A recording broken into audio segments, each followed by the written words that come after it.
Activision Blizzard is a developer and publisher of interactive entertainment content and services. It is a large company responsible for creating popular games like Call of Duty.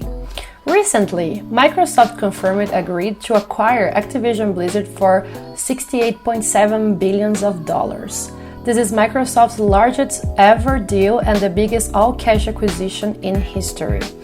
Having a big publisher like Activision is an attempt to bolster its exclusive lineup of games designed to run on both Xbox game consoles and PCs. Exclusives and valuable IPs are critical to selling a console, and Microsoft never had this.